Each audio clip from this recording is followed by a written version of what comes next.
Down on speculators, House Republicans are expected to call for a vote tomorrow on a measure that would revive the Keystone Pipeline.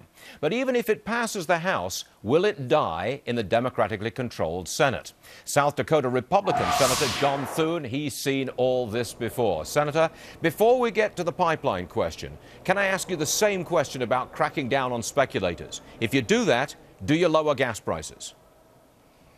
Well, look, this has been studied before, Stuart. There have been, in fact, the Commodities Futures Trading Commission did a report in 2008 and came to the conclusion that that has little impact on oil prices. State regulators have looked at that. Independent analysts have looked at that. Warren Buffett even has said that it's a function of supply and demand. And that's really what drives the price of oil in the world. It is a global commodity, and the president is trying out some of the same old lines that he's used before, but it won't do anything to lower the price per gallon of gasoline for American consumers. The things that we need to be doing are all things he's saying no to, like the Keystone Pipeline, which I hope he will have a change of heart on. Is there another vote or another look, a fresh look at the Keystone Pipeline decision coming up very soon? Well, there is in the House. They're going to vote on it as an attachment to a transportation bill that they're going to move, and that will put it into conference.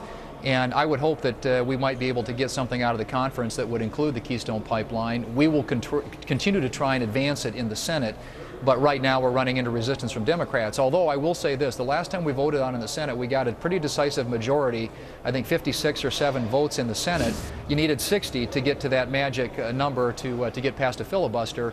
But if we could keep adding Democrats in the Senate who are starting to recognize the importance of this issue to their constituents back home, we might be able to put a bill on the president's desk and force him to make a decision about whether or not he wants to sign a bill that increases or allows 800,000 barrels of oil to come into this country from a friendly ally like Canada as opposed to someplace like Venezuela. What is at the heart of the president's decision to oppose the Keystone Pipeline? Is it the environmental lobby or what? I think it is. I think it's driven by some of the environmental extremist groups that are a big part of his political base. It is an election year. He doesn't want to antagonize them.